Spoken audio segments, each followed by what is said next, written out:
ایران پر حملہ تو ہوگا لیکن کب اور کیسے صرف یہ طے ہونا باقی ہے۔ دراصل امریکہ ایران کو مذاکرات میں الجھا کے صرف وقت حاصل کر رہا ہے، اور اس کی سب سے واضح مثال اردن اور ڈیاگو گارسیا کے فضائی اڈوں پر امریکی لڑاکا طیاروں کی غیر معمولی پروازیں ہیں۔ یہ حملہ کب اور کیسے کیا جائے گا، امریکہ کی پلاننگ کیا ہے، اور ایران کی جانب سے ان حملوں کو ناکام بنانے کے لیے کیا منصوبہ بندی اختیار کی گئی ہے، آئیے چند خوفناک حقائق سے پردہ اٹھاتے ہیں۔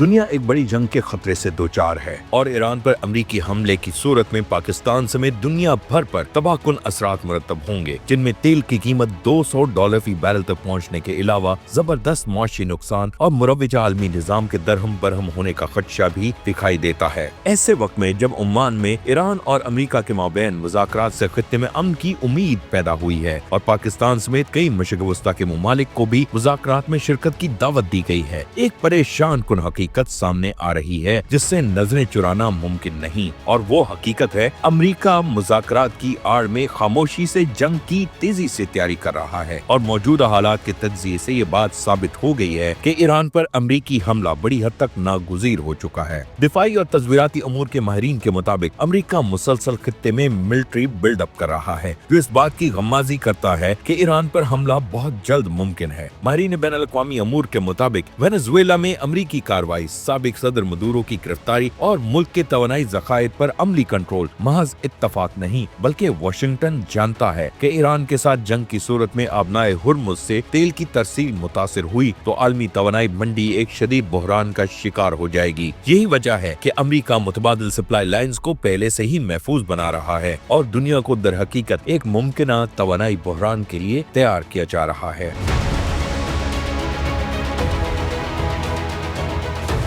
فروری 2026 کے آغاز تک امریکی افواج نے ایران کے قریب حالیہ برسوں کی سب سے بڑی ڈپلائمنٹ کی ہے اور اس کا مرکز ہے امریکی بحریہ کا ایٹمی توانائی پر چلنے والا aircraft carrier USS Abraham Lincoln, جو 26 جنوری 2026 کو بحیرہ عرب میں داخل ہوا۔ یہ جہاز کیریئر اسٹرائک گروپ 3 کی قیادت کر رہا ہے۔ اس کے ہمراہ 3 جدید گائیڈڈ میزائل ڈسٹرائر تعینات ہیں۔ یہ جنگی جہاز ٹام ہاک کروز میزائلوں سے لیس ہیں جو زمینی اہداف پر طویل فاصلے تک حملے کی صلاحیت رکھتے ہیں۔ اس بحری بیڑے میں تقریباً 6 سے 7 ہزار امریکی بحری اہلکار اور مرینز شامل ہیں۔ جہاز پر موجود فضائی ونگ، جسے شوگنز کہا جاتا ہے، تقریباً 65 جنگی طیاروں پر مشتمل ہے، جن میں زیادہ تر F-18 سپر ہارنٹ طیارے شامل ہیں۔ امریکی بحری بیڑے کے علاوہ امریکہ نے خطے میں اضافی فضائی اثاثے بھی تعینات کر دیے ہیں۔ کم از کم 1 درجن F-15E اسٹرائک ایگل طیارے اردن کے اسی ایئر بیس پر موجود ہیں جہاں جون 2025 میں آپریشن مڈ نائٹ ہیمر کے دوران تعینات تھے۔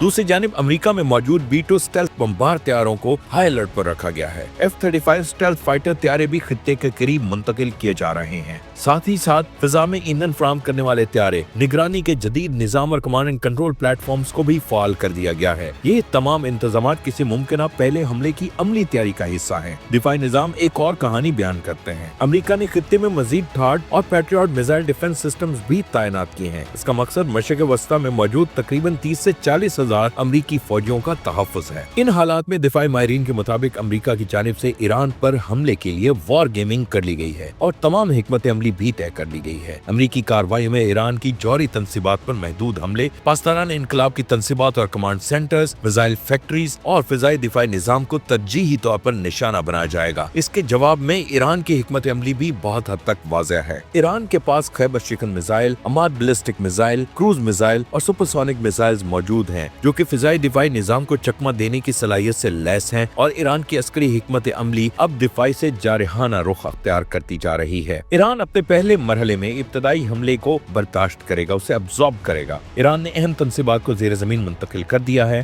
دفاعی وسائل کو منتشر کر دیا ہے اور کمانڈ سسٹم کو متبادل چینلز پر منتقل کیا ہے۔